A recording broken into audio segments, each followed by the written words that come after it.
काल आपण रामलीला मैदानामध्ये एका वेगळ्या शब्दात सांगायचं तर भ्रष्टाचारांचा भाईचारा बघितला।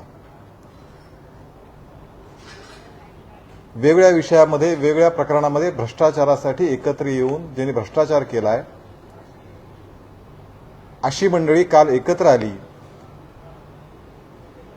आणि तिथे भाईचारा करत पंतप्रधान नरेंद्र मोदी यांच्या विरोधामध्ये टीका करण्याचं काम त्यांनी केलं। त्यामुळे एकीकडे पंतप्रधान मोदीजी म्हणतात की भ्रष्टाचारी हटाव, मात्र कालच्या या सगळ्या नेत्यांचा दावा होता, भाषणं होती, ज्याच्यामध्ये उभाठा सेनेचे उद्धव ठाकरे सहभागी होते, शरदचंद्र पवार गटाचे शरद पवार उपस्थित होते। यांचा दावा होता भ्रष्टाचारी बचाव। आणि त्यामुळे महाराष्ट्रातच नाही म्हणजे देशभरातल्या जनतेसमोर एक चित्र निर्माण आलं की भ्रष्टाचारांवर कठोर कारवाई करणारे पंतप्रधान नरेंद्र मोदी भ्रष्टाचार हटाव म्हणतायत, त्याचवेळी शरद पवार उद्धव ठाकरे यांच्यासह सर्व तथाकथित हे इंडी नेते हे भ्रष्टाचारी बचाव ही घोषणा घेऊन लोकांसमोर जात आहेत।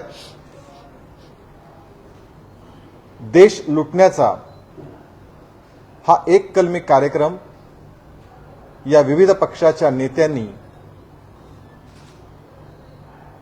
यापूर्वी अनेक वेळा केलाय। म्हणजे अगदी त्यातल्या प्रत्येक पक्षाचं वर्णन करायचं, प्रत्येक पक्षातल्या सहभागी नेत्याचे सांगायची ओळख सांगायची, यांचं काम काय गेलं अनेक वर्षातलं। याच आप आहे, बाकी सगळे नेते आहेत।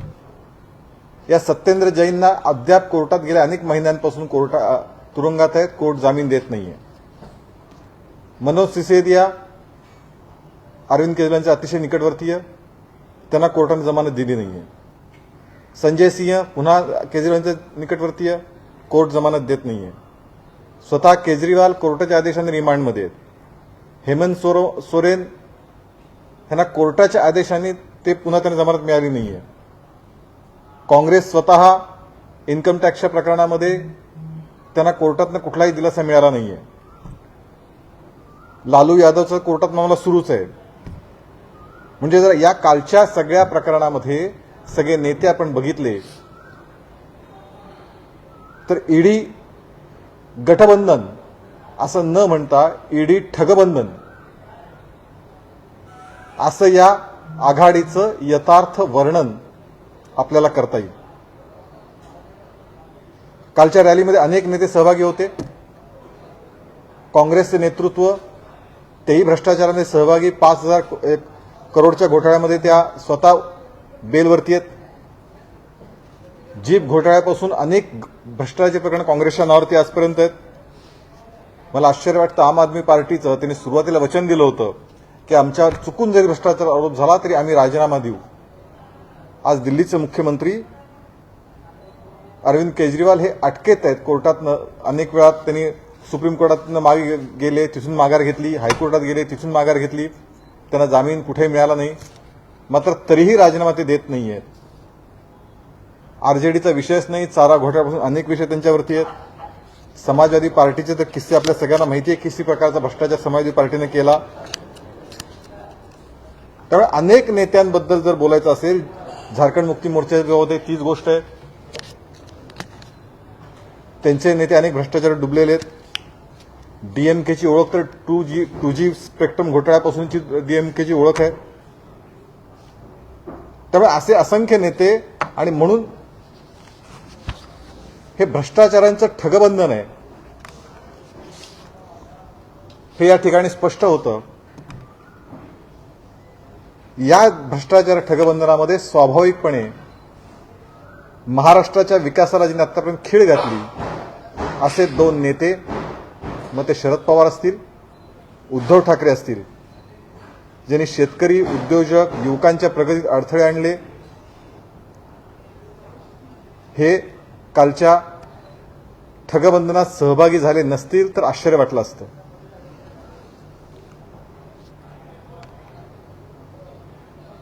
उद्धव ठाकरे मुख्यमंत्री असताना कोविड काळातले घोटाळे आता बाहेर येत आहेत. खिचडी घोटाळे बाहेर येत आहेत. अक्षरशः मृतांच्या बॅग्स सुद्धा कशा पद्धतीने त्याची विल्हेवाट काय भावाने घेतला गेला त्यातला भ्रष्टाचार समोर येतोय. त्यामुळे मला तर असं आमचं तर म्हणणं आहे की केजरीवाल आणि इथे या ठिकाणी उद्धव ठाकरे मुख्यमंत्री असताना इथे अशा प्रकारचं जो घोटाळा दारू घोटाळा करण्याचा प्रयत्न झाला दिल्लीमध्ये तोच इथेही केला गेला का हे सुद्धा तपासलं गेलं पाहिजे. कारण ती गुप्त बैठक कशासाठी झाली होती केजरीवाल आणि उद्धव ठाकरेंमध्ये मुंबईमध्ये. दारू घोटाळ्याची तयारी इथेच पण झाली होती का याचाही विचार, याचेही मुद्दे, याची उत्तरं द्यावे लागणार आहे. त्यामुळे महाठग आघाडी आणि त्यात सहभागी असणारे महाराष्ट्राच्या विकासाला, महाराष्ट्राच्या प्रगतीला नेहमीच विरोध करणारे दोन नेते शरद पवार आणि उद्धव ठाकरे यांना आगामी काळात महाराष्ट्रातली जनता उत्तर विचारतील. ज्यावेळी ते प्रचारात जातील, तुम्ही अरविंद केजरीवालांच्या बरोबर होतात का होतात जे दारू घोटाळ्यामध्ये भ्रष्टाचार आहे, तुम्ही लालू प्रसाद सोबत का होतात जे चारा घोटाळ्यात अनेक घोटाळ्यात आहेत, अशी असंख्य प्रश्नांची उत्तरं आगामी काळात त्यांना द्यावी लागणार आहेत. आणि आम्हीही त्यांना प्रश्नांची उत्तरं मागतोय.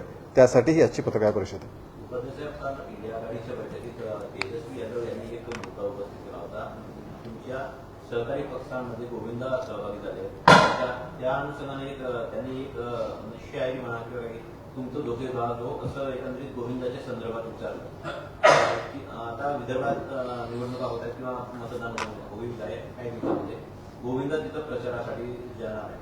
तर एकंदरीतच गोविंदाच्या महायुतीतील सभागावरून ते 0 नंबर पण ठरतील अशी तुम्हाला आशा आहे का? असं आहे की महायुतीमधल्या राजकीय पक्षांनी त्यांच्या पक्षात कुणाला घ्यायचं हा त्या पक्षाचा अधिकार आहे.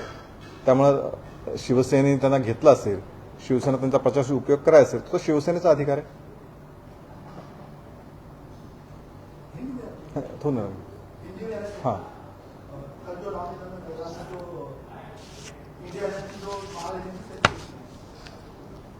मुझे लगता है कल रामलीला मैदान में हमने, अगर अलग वर्ड में कहा जाए तो भ्रष्टाचार के भाईचारा का डेली सोप कल हमने देखा है. एक से एक भ्रष्टाचारी किस घमंड से अपने भ्रष्टाचार को जस्टिफाई कर रहे थे, ये हमने कल की रामलीला मैदान की सभा से हमने देखा. हमारे पंतप्रधान नरेंद्र मोदी जी कहते हैं भ्रष्टाचारी हटाओ, और ये इंडिया आघाड़ी के लोग ये कहते हैं भ्रष्टाचारी बचाओ. इसलिए इस देश की जनता के सामने अभी सारा पिक्चर क्लियर हुआ है. विपक्ष के सारे इंडिया आघाड़ी के नेता देश के बारे में नहीं सोचते, देश की जनता के बारे में नहीं सोचते. भ्रष्टाचारी बचाओ यही इनका नारा है, और ये खुद के लिए बचाने के लिए इस प्रकार से काम कर रहे हैं. अगर सब पार्टियों के नाम लिए जाए, कल जो इंडिया आघाड़ी में जो भ्रष्टाचारी बचाओ करके जो आए थे, अगर एक एक पार्टी के हम नाम ले जाए, वो उनके सारे नेताओं लिए जाए. सत्येंद्र जैन की जमानत नहीं मिल रही है, मनोज सिसोदिया को जमानत कोर्ट नहीं दे रही है, अरविंद केजरीवाल के नजदीक वाले हैं. संजय सिंह को जमानत कोर्ट नहीं दे रहा है, खुद केजरीवाल कोर्ट के आदेश पर रिमांड में है. हेमंत सोरेन को जमानत कोर्ट नहीं दे रहा है. इनकम टैक्स की रिकवरी में दिल्ली हाईकोर्ट में कांग्रेस खुद कुछ उनको दिलासा नहीं मिला है. लालू यादव पे केस चल रही है. तो इस प्रकार सारे भ्रष्टाचार मुद्दों के ऊपर यह कल भ्रष्टाचार बचाओ इसके लिए लोग आए थे. कांग्रेस खुद 5,000 करोड़ के उनके नेतृत्व, शीर्ष नेतृत्व बेल पे है कोर्ट पे, घोटाले पे. और बाकी कई जीप घोटाले से कई घोटाले कांग्रेस के नाम हैं। मुझे आश्चर्य हुआ कि आम आदमी पार्टी के लोग कहते थे, उनके केजरीवाल कहते थे, अगर भ्रष्टाचार का किसी ने भी थोड़ा आरोप किया तो हम इस्तीफा दे देंगे। लेकिन अब कोर्ट ने उन्हें जेल में भेजने के बाद भी वो इस्तीफा नहीं दे रहे हैं। ईमानदार का छवि मानने वाले केजरीवाल आज अपना अलग और सच्चा रूप सामने दिखा रहे हैं कि इतना सब होने के बाद भी वो जेल में भी है, लेकिन इस्तीफा देने को तैयार नहीं है। आरजेडी के पास चारा घोटाले से अनेक, लालू प्रसाद ने हमने देखा, चारा घोटाले से अनेक भ्रष्टाचार के प्रकरण हमने देखे। समाजवादी पार्टी ने भी उत्तर प्रदेश में जब सत्ता में थे तो किस प्रकार से लूटा, ये सारा देश जानता है। डीएमके कल थे, डीएमके में 2G घोटाला, डीएमके के नाम हम सब जानते हैं। झारखंड में जेएमएम था, उनका भी क्या चल रहा है वो भी हम सब देखते हैं, किस प्रकार से उन्होंने भ्रष्टाचार किया। और इन सारे इनमें हमारे महाराष्ट्र के 2 नेता सहभागी थे। और मुझे आश्चर्य नहीं हुआ, क्योंकि कोरोना के कालखंड में जिस प्रकार से उद्धव ठाकरे मुख्यमंत्री थे और शरद पवार उस सरकार के एक प्रमुख नेता थे, और महाराष्ट्र में जिस प्रकार से कोविड के पीरियड में भ्रष्टाचार हुए, चाहे वो खिचड़ी घोटाला हो, चाहे बाकी सारे और चीजें हो, ये सारे देखते हुए ये दोनों भी भ्रष्टाचार बचाव के साथ में जाके बैठ गए, इससे हमें आश्चर्य नहीं हुआ। लेकिन महाराष्ट्र की जनता इनके ये सवाल जरूर पूछेगी कि आप किसको बचाने के लिए वहां गए थे। क्या आपने अरविंद केजरीवाल जो दारू घोटाले में सहभागी है उनको बचाने के लिए आप गए थे? लालू प्रसाद यादव जो चारा घोटाला में है उनके साथ आप बैठ रहे हैं? डीएमके जो 2G से लेके और बाकी सारी चीजों में भ्रष्टाचार में लिप्त है, उनके साथ आप बैठने गए थे? भ्रष्टाचारी बचाओ आघाड़ी में आप क्यों थे? कोरोना कालखंड में किस प्रकार से भ्रष्टाचार हुआ? ये सारे सवाल हम भी पूछ रहे हैं, और आगे आने वाले दिनों में चुनाव के दरमियान महाराष्ट्र की जनता भी ये सवाल पूछेगी। ममता बॅनर्जींनी परत एकदा भाजपला आव्हान दिलंय, 400 राहू द्या, 200 तरी जिंकून दाखवा। मुझे लगता है, मला असं वाटतं की या सगळ्या ममता बॅनर्जीने आव्हान दिलंय, शेवटी आव्हान त्याशिवाय अशा पद्धतीची भाषा वापरली। पण मुळामध्ये कुठल्याही परिस्थितीमध्ये आज या देशामध्ये पंतप्रधान नरेंद्र मोदींची एक मोठी लहर दिसते, लाट दिसते। त्यामुळे ममताजीने भ्रष्टाचारी बचाव आघाडीचं कशा पद्धतीने पुढील काळात संरक्षण होईल काही वाचण्याची शक्यता आहे का? कारण मोदीजींचा नारा आहे भ्रष्टाचारी हटवणार, त्याची काळजी अधिक करावी। महाराष्ट्रातलीच नाही तर देशातली जनता ममताजींच्या तालावर नाही तर मोदीजींच्या प्रेमावरती मतदान करते, आणि ती 400+ जागा दिल्याशिवाय राहणार नाही।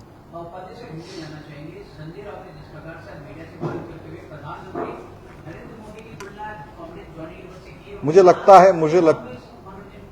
लगता है संजय राउत पागल हो चुके हैं या पागलपन का दौरा उनको आया है, क्योंकि इस देश की जनता नरेंद्र मोदी जी के ऊपर प्यार करती है, विश्वास करती है,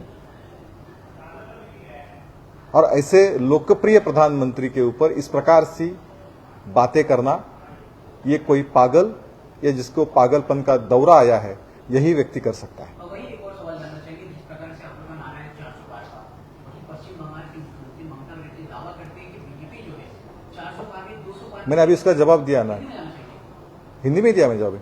अच्छा, मराठी।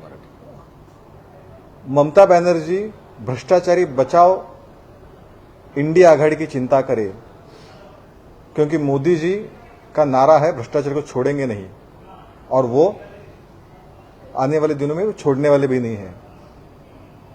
और देश की जनता ममता जी के ताल पे या ममता जी के सुर पे वोटिंग नहीं करती, वो मोदी जी के पैर में मतदान करती है।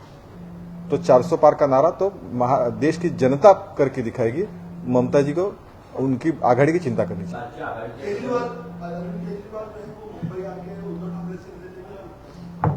मैंने वही शुरुआत में मैंने कहा कि जो केजरीवाल जी ने मुंबई में आके उन्होंने केजरीवाल और उद्धव ठाकरे की मुलाकात हुई थी, क्या उसमें ये दारू घोटाले की चर्चा हुई थी, महाराष्ट्र में इस प्रकार का दारू घोटाला होना चाहिए, ऐसी चर्चा हुई थी, इसकी भी इंक्वायरी होनी चाहिए। क्या आप सिर्फ सीधा मांग करते हैं उद्धव ठाकरे की जांच और पूछताछ को जिस प्रकार से आपने कहा तो मैंने यही कहा कि क्या सीधा उद्धव ठाकरे से मुलाकात की थी?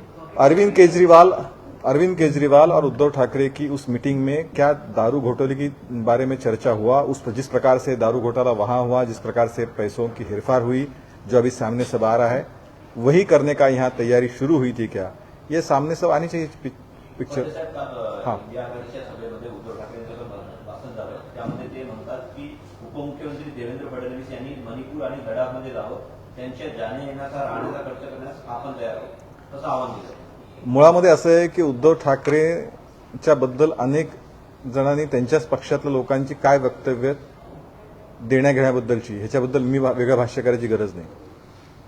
आणि उद्धव ठाकरे कधीपासून काँग्रेसचे राहुल गांधींचे पीए कम प्रवक्ते झाले, हा माझ्यासमोरचा प्रश्न आहे। कारण माननीय देवेंद्रजींनी राहुल गांधींना असं म्हणाले होते की तुम्ही पिक्चर बघायला या सावरकरांवरचा, कारण सावरकरांबद्दल वारंवार राहुल गांधी अपमानास्पद भाषा वापरतात।